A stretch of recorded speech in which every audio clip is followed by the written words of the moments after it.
There you are with your opportunity. You've beat the odds and you don't know your numbers? Set goals you can achieve and watch things happen. Because people want to work in a winning, it's like playing for Brady. Nobody wants to leave the team. There is no business without cash flow. You might be able to last for a couple of years borrowing money, getting more investors, but if you don't have cash flow, you're going to zero.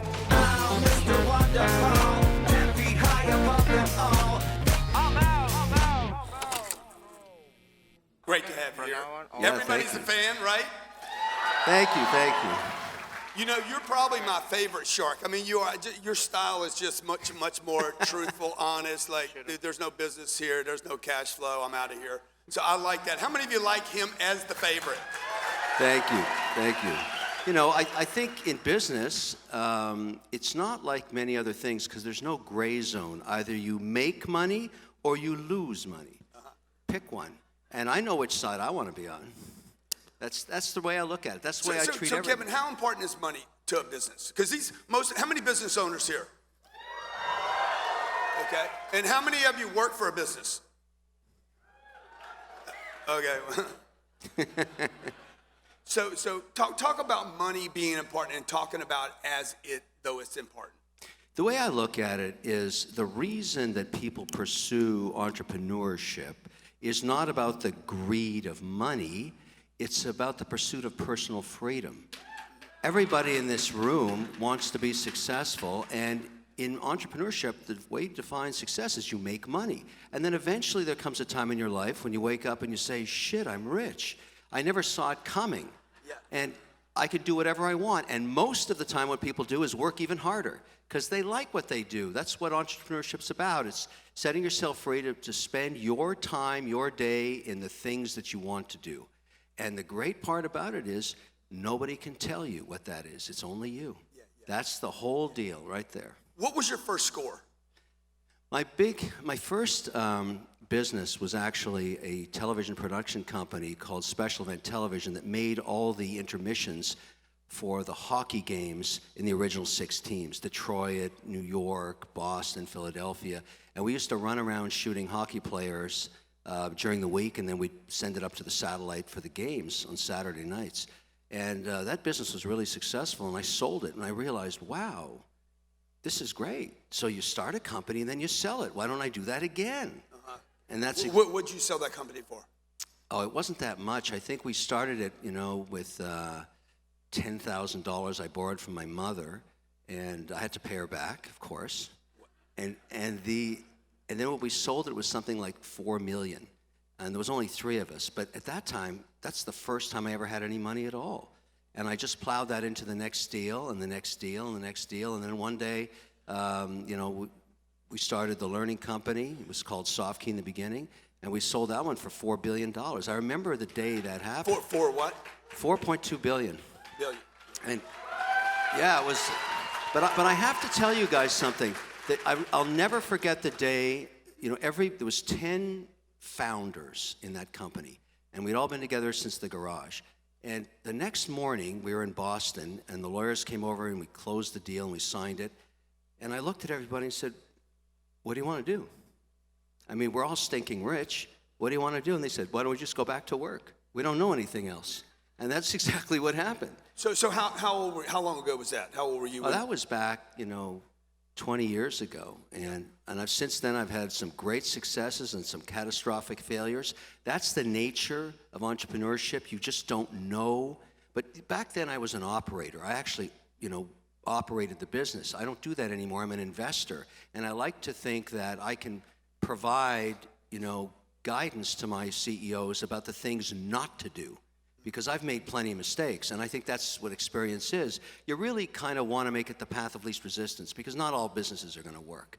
I know that. And so, I'll try a great idea, but what the difference is, and you know this, executional skills. There's a million great ideas out there, but the ability to execute on it and do it, really hard. So what is the differentiator between the person that can execute and the person that doesn't pull it off? Because I know you just had this experience with the 54 countries through COVID, but how can you look out in that audience and say, hey, who here can execute and who is just an idea and it will never happen? Well, let me give you some data which you may find interesting, because I've been doing this for almost 20 years now. The majority of the money I've made in companies that I was part of founding and then were operated by another CEO, the majority has come from companies run by women. Now, like, I'm not trying to start gender warfare here. I'd give money to a goat if I could get a return. I don't care. But you have to ask yourself, what are they doing that is making these outcomes? And remember, these are multiple sectors. I'm talking about insecticide companies, gym equipment companies, commercial kitchens. We have a wireless charging company. I mean, they're all different. And yet the outcomes, women are better. Why? So we did some research. We said, we got to figure this out, because why don't we find out what the great companies are doing and share it with our portfolio companies aren't doing so well? And what we discovered was, rather interestingly, if you look at women-run companies and you look at, because we have all the data, what did they forecast for sales in a quarter? What did they achieve? And then look at the ones run by men. In the case of women, they achieve their goals quarterly 90% of the time, okay? 90. In the case of ones run by men, 65% of the time. Wow. But the men had sales targets 30% higher.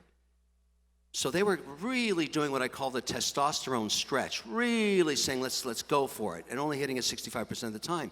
Now, why would that manifest itself in a difference in cash flow? You got to ask that question, right? Here's why. In a company where the whole team consistently hits goals, the culture becomes very sticky, and nobody wants to leave. There's no staff turnover, there's no disruption in revenue, there's no disruption in accounting, compliance. The team is stuck together. And the ones where they only hit their target 65% of the time, there's a lot of unhappiness and angst, particularly in the sales force.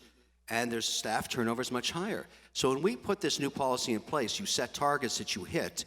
We did this 3 years ago now with all the companies. I don't care if there's no growth in your target, but if you hit the target, we started to see lower turnover, and now in the companies that were not doing well, cash flow is up 18%.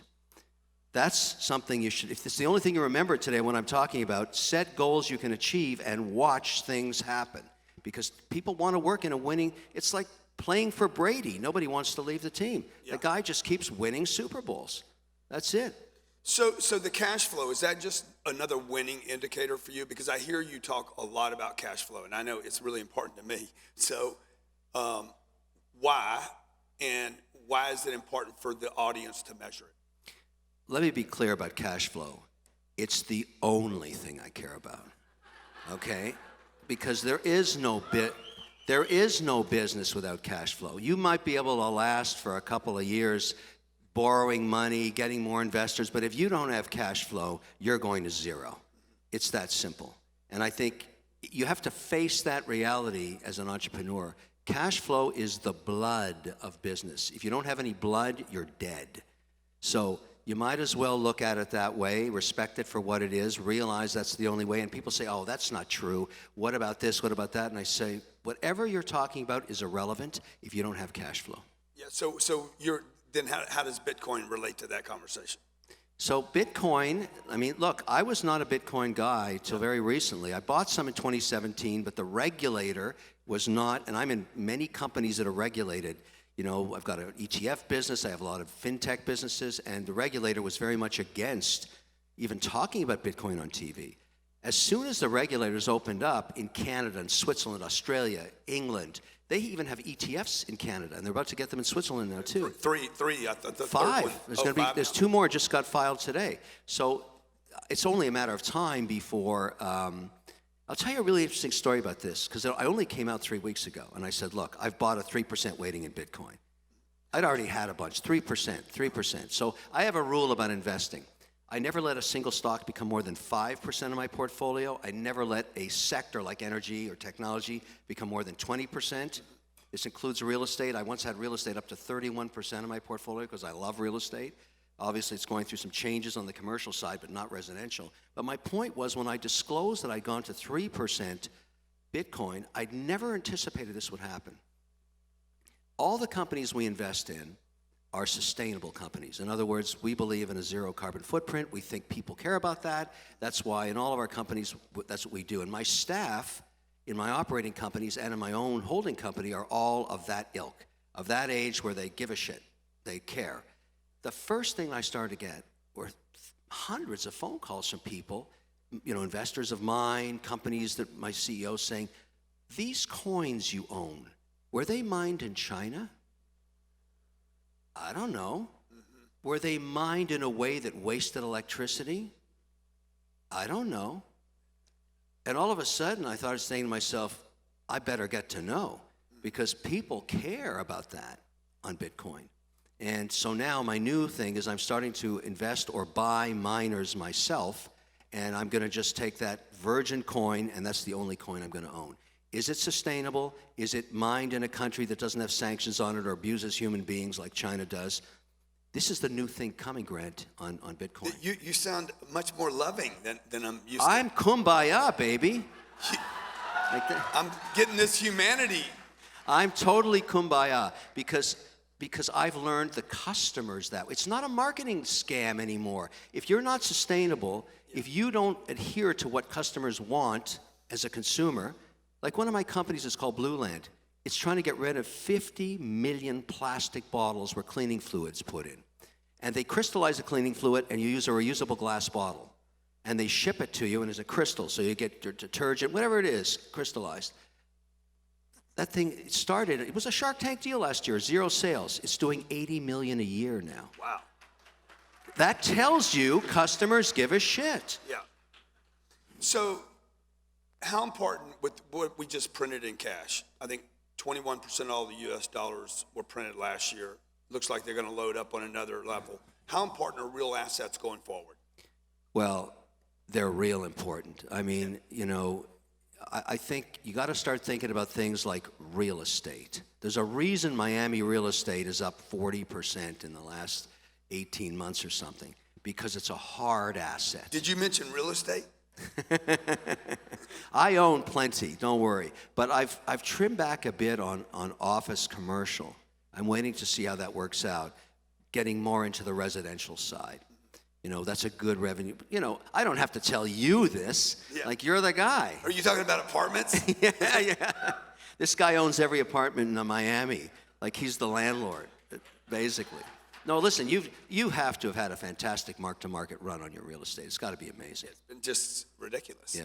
And then what happens now with everybody coming down here in the residential, the home prices going up 40%, it's just going to push into renters. I'm one of those guys. I've been living in a condo. My wife is shopping for a home. She comes back with sticker prices that I want to throw up on my shoes. Yeah. The stuff is insane. Yeah. It's crazy, but that's the market. And do you think that continues? Yeah, I do. I'll tell you why. We're going to print $1.9 trillion. We're going to put it in a helicopter, and we're going to just shower it down on the people. Now, you can decide if that's good or bad, but that's happening as we speak. They just signed it into law in the last 48 hours. So that's inflationary. It will be. There's no question. So where does that inflation show up? Is it going to show up in job salaries? No, it's first going to show up in financial instruments. You're going to see the 10-year probably go to 2% before the end of the year. That in itself is not catastrophic, but it will cause some volatility in the markets. It'll continue to accelerate home prices because people would rather own a hard asset than cash when it's being printed. I mean, it's not like we're... Okay, so when that happens, when the Treasury goes up, and then when housing prices go up, that means fewer people can actually buy that house because their salaries, you didn't mention salaries yet, so... The 10-year doesn't affect real estate till it gets past 3%. I don't think that's happening anytime soon. So you got a ways to go before that occurs. It doesn't even affect stock prices till it goes back. You have to think of it, when does it come competitive? When do you make a decision, I'd rather own a treasury than a stock? That's around 3%. That's when it starts to happen. So we've got some time to go here. But there's no question that, it's going to be a different kind of market. It's going to be a little more volatile. You've got the whole Bitcoin phenomenon. You saw a piece of digital art sell last night for $60 million. Crazy. The guy that made it, I can't even repeat what he said. He couldn't believe it. And this is just something he made on a computer that somebody paid $60 million for. That's because that person thought this digital code is worth more than the worthless dollars being printed. Yes. So I'd rather own that. So do you understand the NFT? I don't understand what it is. What it is an image that he basically made over 4,000 days of in pictures of himself and other things, and he stitched together in the cloud on the blockchain. And the reason that matters is there can only be one of these images. You can't copy it. It's locked and loaded. And what's amazing about it, if the guy that bought it sells it again, because it's on the blockchain, he gets a royalty. Because he's the original creator. So this is going to happen in music too. Blockchain changes everything. When you write a song and you get ripped off, it can't happen again. Because when you sample the song, the blockchain goes with it, and they automatically pay you the royalty. It's amazing what's going on. So you think the artist then will go more the digital way? Because he'll get paid every time it trades. Look, you could have bought a Picasso, but instead you bought this. Think about that. That's pretty crazy. I mean, look, it is what it is. It was a real trade. It was a real U.S. dollar trade. Everybody bidding was under 40 years old, and they were all big Bitcoin guys. If you have $60 million, it's because you bought a ton of Bitcoin 8 years ago. Would you tell somebody that's done that though, like, let's say somebody was in Bitcoin at $500, and they're sitting at 57,000 a day. Yeah. When does a guy get off that train? Here's the decision you got to make, and this is advice that's served me well, and my mother taught me this. Because let me tell you an equivalent story. A few years ago, my son, who was an electrical engineer, was interning at Tesla, and I was about to go on to halftime report on CNBC, and Tesla was downgraded that day. Before all the splits, it was trading at $236. And Trevor said to me, Dad, why don't you own some Tesla? I worked there as an intern. And I said, I want to short that stock. It's such a joke. It's a car company trading at a ridiculous price. He said, no, you're the joke. You don't understand what Tesla does. I work there. It's not a car company. It's a data company. Every time a car drives a mile, it goes back to the server and it tells the resolution of that road gets better and better and better, because every mile a Tesla drives, it goes into the database of mapping for autonomous cars. And I thought, shit, I didn't know that. He said, no kidding. Like, you have a ton of money. Why don't you buy some of this stock? Because I don't have any money. So just before I went on the air, I took my phone out and I bought a whack of the stock in my personal account, not our ETFs. I just bought it. Then I forgot about it. One day I opened up the thing, and I was up like 1,000%, but it was way more than 5% of that portfolio. So I started selling it and selling it. It kept going up, and I kept selling it and selling it. So you're selling enough to get back down to 5%? Yeah, I mean, it only recently corrected, so I bought it back up to 5%, but my cost base is zero. It doesn't matter what happens to Tesla now, I made a ton of money on it. That's the trick with Bitcoin. You keep it at whatever you decide. I like 5%. Right now I'm at 3%. If it goes past that, I sell it down. And my mother taught me this game. She said, this way you never cry the blues. You always have cash flow. That's it. You can't go broke if you have cash. So, biggest mistake you've ever made? Is there a big one that stands out? Yeah, like, I've made a can't few. Shake it? I remember once, I'll never forget this one. It breaks my heart. It hurts me now just to think about it. You know, because I cry like a baby when I lose money. But a friend of mine started a company. I gave him $250,000, and he had a forecast. It was a real startup, and I felt, great, I'll do it. I wasn't 100% into it, but he was a friend. It's mistake number one. Mistake number two was 60 days later, he comes back and says, look, I need another $500,000 to make this work. And my gut told me right then, don't do this. Do not do this. It doesn't feel right. Maybe you have some stress with your friend, but $500,000 is a lot of money. Anyways, I didn't listen to my intuition. I gave him the $500K. He went to zero 90 days later. That's $750,000. Please, a moment of silence for that money. Because I killed it. I killed that money. I killed it. Yeah. And I'll never, ever, ever do that again. So I don't let emotion get in the way. You see it on Shark Tank all the time. I don't care about your feelings. I care about your money. You know, if you're going to cry, you think I'm bad, wait till the real world gets a hold of you. It'll rip you to pieces. I mean, that's the way I look at it. What would be the best advice when somebody comes on Shark Tank, when they're walking through there, like, do you know, I mean, I know a lot of that's, you guys have some time. It is TV, right? Yeah. But if they were really coming here to pitch you right now, what is there one or two pieces of advice? I'll give you some good advice on this one. First of all, I'm going to tell you something really strange that's happened to me. I've been doing this for 15 years. When they come out and they have that moment where they're sitting on the carpet, I'm right in front of them. Like, they're right in front of me. And they can't say anything because there's a guy with a steady cam, which is a camera that goes around them, and that's that opening shot. And that takes about 2 minutes. You don't see any more than 10 seconds of it. But they can't say anything, and the floor director's saying, don't say anything, don't move. And the guy with the steady cam's going around, and they're just nervous as hell. And I'm right in front of them. So I just look at them. I swear to you, I can tell right then, without hearing anything about their product, just looking them in the eye, the way they look back for those 2 minutes, winner, loser. Winner, loser. Just the aura. I'm not kidding. And now I really, because they can't avoid my stare, I'm the guy right in front of them, and I'm just grilling them. I may never see. What do you see? What do you see? Do you know?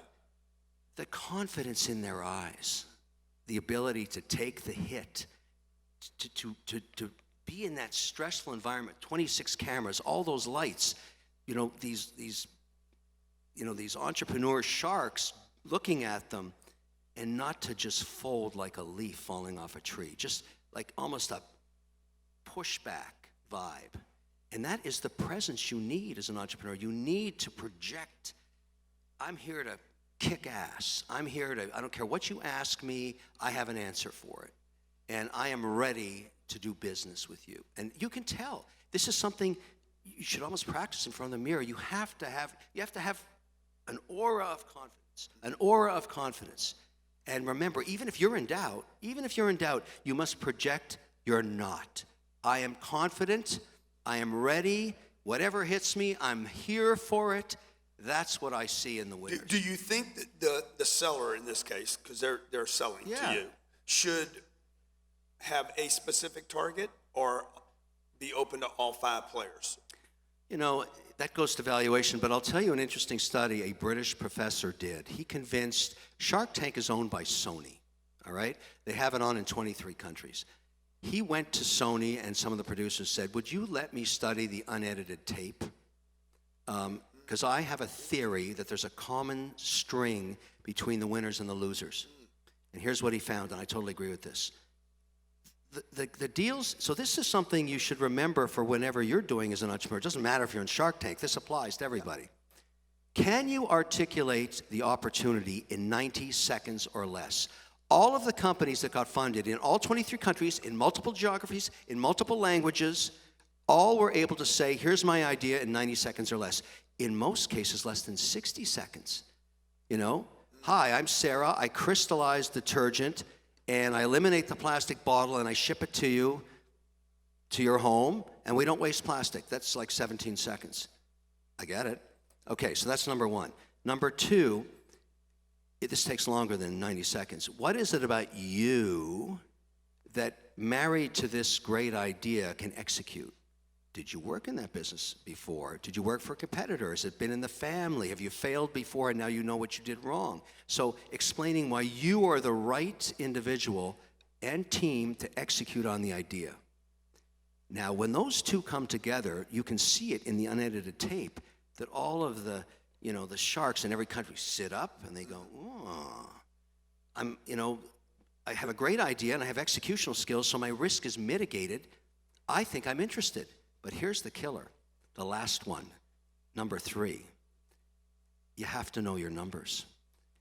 How big is the market? How fast is it growing? What are the gross margins? What's the break-even analysis? You have to be able to answer those questions. Now, in the case of Shark Tank here stateside, if you don't know your numbers, I will personally put you in hell myself, because you deserve to burn in hell, because you have made it past 50,000 applications. Only maybe 300 get considered, only 220 tape and 180 air. There you are with your opportunity. You've beat the odds, and you don't know your numbers? I mean, Of course you So, should so go to at that hell. point, are you looking at the person more than the idea? Like, how much is it person and how much idea? If there was a ratio. Well, I'd give 70% to the person, 30 to the idea, because I won't invest in hot sauces. There are a million hot sauces. There's always a hot sauce every year. Hi, this is my family recipe for a hot sauce. Who gives a shit? Like, there's no way you're ever going to make money trying to break into the hot sauce market when it's already completely saturated. Yeah, so that whole opening thing about, my mom's doing this, the whole story at the beginning, you don't care about any of that story, right? That's just TV. Do I care what your dog was called in high school? That you're on the cheerleading team? I mean, what does that have to do with the investment I'm looking at? I mean, that's That's just such TV making. No, I know, but it's such a waste of time for you. You should be spending your time explaining to me why I'm going to make a ton of money. That's I was a cheerleader. That's great. But how do I make money off that? Yeah. Like, Yeah. So is that that personality that we see on TV? Like, was that developed? This is me now, and that's me then, and I don't change my personality. Yeah. My mother taught me something really great, and I didn't really put a lot of value on early in my career, but it's a very simple thing. Always tell the truth, and you'll never have to remember what you said. Right? It's very hard to do that. Most people want to please others by not telling them the truth, but that kills you in the context of Shark Tank because it makes you go on a stupid business. I'm the only one that says, your business sucks, it's going to zero, you shouldn't do this, you should come up with a better idea. And then they're crying in front of me. Have you been wrong on any of those where you said, no way, and then Grant, I'm never wrong. There you go. Shit. What did your mama tell you about never being wrong? I'm just saying. Yeah. Listen, at the end of the day, other investors will also choose, and the real market will choose too. But it's very interesting that entrepreneurship, really, you have to be able to take a few hits. You're going to fail. Makes you better. Makes you stronger. Gives you callus. When you play guitar, you want that callus. You want to get that, you need that in business too. And once you're an entrepreneur and you're infected with that bug, you want to stay an entrepreneur. It doesn't matter if you fail a couple of times. I would much rather invest in someone that's felt the sting of failure anyways. I can't stand the arrogance of somebody who walks in and says, I'm 26 years old, I've never done anything, but give me a valuation of $10 million. What? No. I'll let Barbara do that. Yeah. So you mentioned your mom 3 times. Yeah. Like, who had the most influence on you, mom or dad? Well, my original father died when he was 37. He was an Irish guy, a sales guy. And my mother... How old? What's that? How old were you? I was like 6. Okay. Yeah, it was really tough. And my mother remarried, and my stepfather was going to University of Illinois in Champaign-Urbana, and I lived in Champaign-Urbana for Bottenfield High School. Won't forget it. There is no colder place in February on earth than Champaign, Illinois, I can tell you that. I love the place, but I won't be going back there in the winter ever again. But the whole point is, then he took a job with the United Nations, and we started traveling 2 years, Cambodia, Tunisia, Ethiopia, Cyprus, every 2 years a different country. And that was a huge eye-opener for me, because in every country there's expats. There's an American community there, you kind of get to know them, and we just kept moving, and it really ended up being quite a ride. And that's sort of, you don't know what makes you learn the things you learn, but that was it for me. Yeah. I read this article about you had it's the meaning of money. There were some personalities around money, or there was 5. You know what I'm... Yeah, I know what you're talking about. Tell me about that. I thought it was really interesting. Yeah, it's...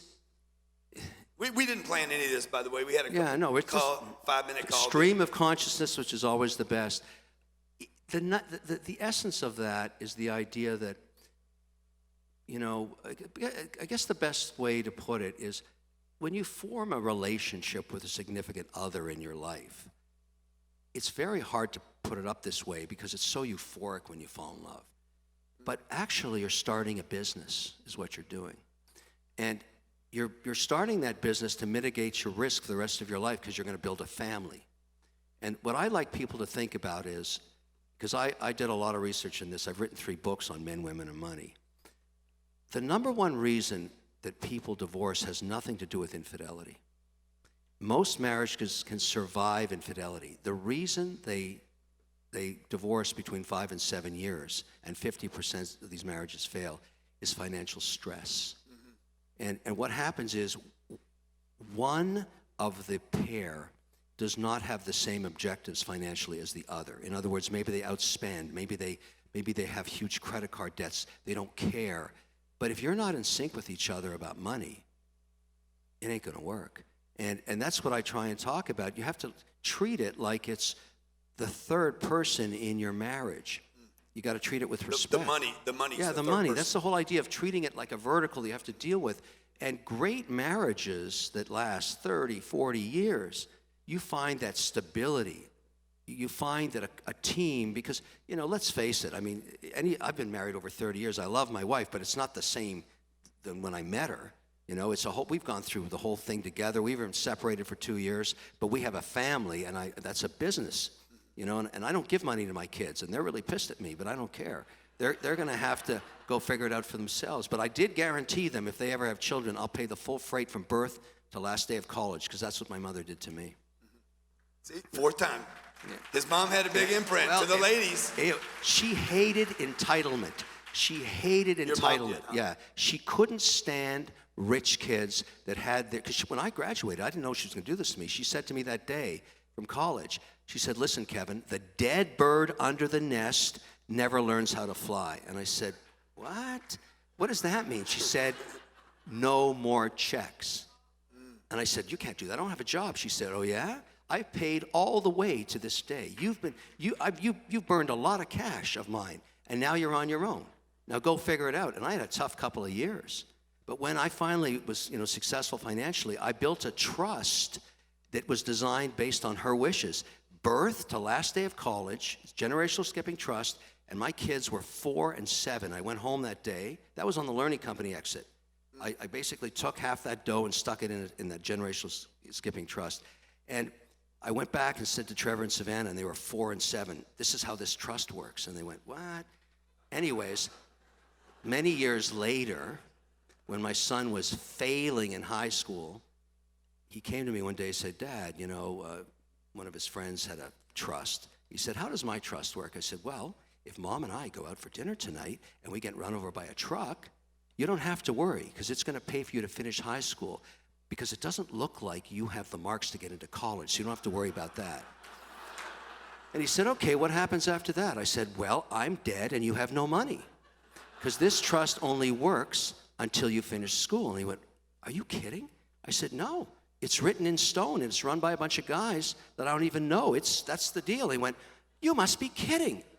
I said, "No, I'm not kidding. The dead bird under the nest never learns how to fly," is what I told him.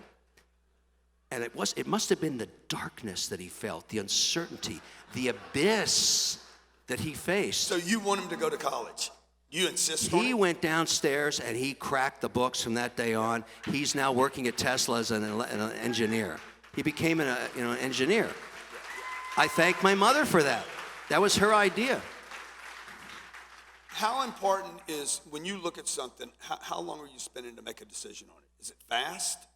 Yeah, or it's pretty fast. A lot of due diligence? I have a lot of experience now, and I feel I live by that intuition. I'll tell you a story that I'll never forget, and I told it. I now guest lecture at places like Harvard and MIT and Temple, Notre Dame. I love doing it, and I always tell them this story because I remember it. I remember nothing from my MBA. My dad said to me, my stepfather said, all you did is take classes in art and psychology, and you just wanted to hang with girls in university, and now you don't know anything, you're going to starve to death. And I went, he has a point there. So I went to business school for 2 years, and in the last day, there were 86 people in my class, and to my right, the guy that I'd been sitting beside for 2 years, Barry was his name. In comes this guest lecture, last day, and he just looks at us like for about a minute and didn't say anything. It was a weird vibe in the room. You could hear a pin drop. And he finally says to us, "You people think you're so damn hot, Here you are, MBAs, that you're going to go out there and make it happen, and everybody can't wait to see you because you know so much. And he said, you know shit. You haven't done anything. And I lean over to Barry and I say, what an asshole this guy is. And he went on to explain that the reason you become valuable in life is you do something. You achieve something and you get experience doing that. But you're worthless until you get that done. It doesn't matter what you learned in school. It matters what you do. That's why many successful people never go to college. It doesn't matter. It's really hard to make something work in business. And I thought to myself, this guy is such a dick. Now, fast forward 30 years, that guy is me. I just said that to this week. I did virtually. I did it virtually. I gave the speech to the Harvard graduating class, and I said the same thing. And I said to them, I hope you guys sitting wherever you are in all these countries are thinking, what a dick I am. Because then I've done my job. 1/3 of you are going to fail. You're just not going to make it. Even though you have a hot MBA, who cares? The world's going to chew you up and spit you out. They don't care. And the truth is, I don't remember a single thing about any of what I learned in those 2 years, except the people like Barry I sat beside were now bankers all over the world, so I talk to them all the time, and that guy.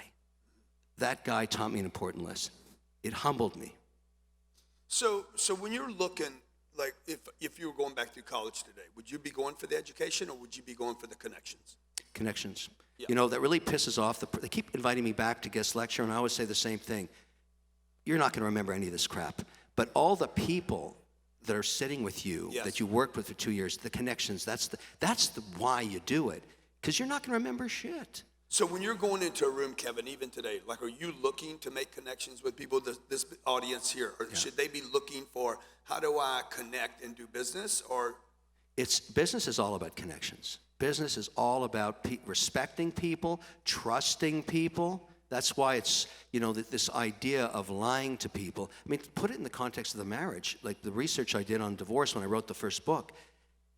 When you have a relationship of trust in business or in marriage with somebody, and it's very powerful because they trust you and they're willing to give you the benefit of the doubt. When you get caught in the lie, or you get caught cheating in business or in a relationship, you lose 50% of the equity of that relationship forever. Forever. And so it would be better if you cheated on your wife to get up in the morning, get out of bed, and call her up and say, I just cheated on you. I just know that I made a huge mistake. It will alter the relationship, but at least she'll trust that you told her the truth. You were weak in that moment. People never do that, and they destroy their relationships. In business, it's worse. Once you lose trust with somebody, once you do something that was dishonest with them, word gets out real fast, and you can never get it back. Give him a big hand for being here, by the way, okay? Thank you. He could be doing other things today. 2 more questions. Sure.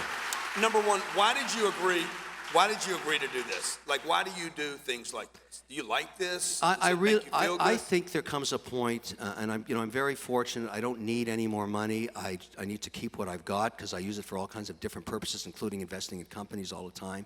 But I really enjoy giving back. I like to share my experiences. You may not agree with them. You may not agree with some of these things, but it's food for thought. That's why I spend more and more time guest lecturing, because I know things that these kids don't know, and I want them to be successful. I'm all about entrepreneurship.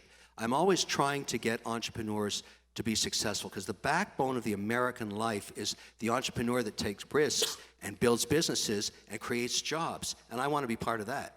That's why I fight so much against waste in government, but that's a different story. Yeah. It's sort of, this is a time now to recover from this pandemic and kick ass again, and I think this country is going to come out of this thing on fire. It's going to be fantastic. What does the term 10X mean to you? 10X? 10X. It's an accelerator. It doesn't mean money to me. It means you're going to be 10 times better at whatever you're doing. That's what I ask people to do. I say, what can you do to accelerate? What can you do to be better at what you do? People that can perform, that have consistency of performance, are all 10Xers. And I'll tell you a practical reason. Think about it in sales. If I can find, and these days I hire a lot of women because they're fantastic salespeople. And the reason I love them for what they do is they actually hit their targets. They hit their targets. And why that matters to me is if I know they're going to bring $2 million that quarter, I can allocate the capital properly. So a salesperson that can actually deliver consistently is worth gold because you're allocating It's your worth capital. Bitcoin. Yeah, it's worth whatever. You know, I'll pay my employees in Bitcoin if they want it. That's fine with me. But it's sort of a really interesting dynamic to talk about consistency. 10x means you're a performer and you're growing and becoming better and you're enhancing your productivity. That's what it means to me. If you like that video, wait till you see my next one. Don't forget to click right over here and subscribe. I want you to have a different mindset when you purchase things for yourself. And let me give it to you in a lesson that I learned from my own mother. And I've told this story countless times.